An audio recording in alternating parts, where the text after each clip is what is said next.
Закир Наикты тыңдаған дұрыс па?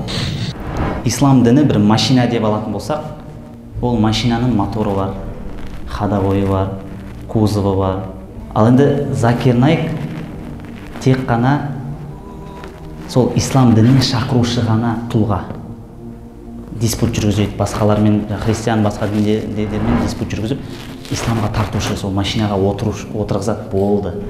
Ал әрі қарай ол моторист емес, ол ходовойды жөндемейді, ол кузов жағын білмейді, электрика жағын білмейді.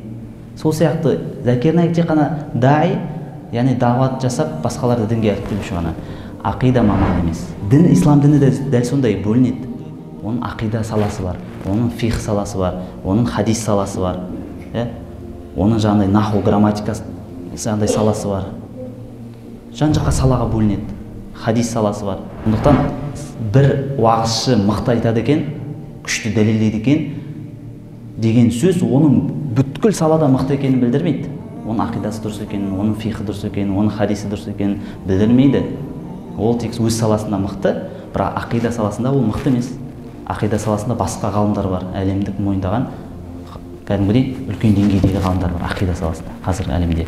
Фих саласында да үлкен ғалымдар, ханафи мазхабының ғалымдары бар. Яғни оған ол кісіге ақида фихтан бір жауап берсе, ол кісі мысалы Закир Наик бір ақидадан жауап берді.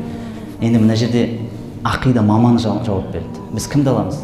Ақида маманның сөзін аламыз, фихтің маманның сөзін аламыз, хадистің маманның сөзін аламыз. Закир Наиктің сөзін алмаймыз.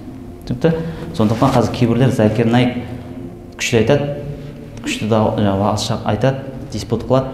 Сондықтан оның барлығы дұрыс деген нәрсе емес.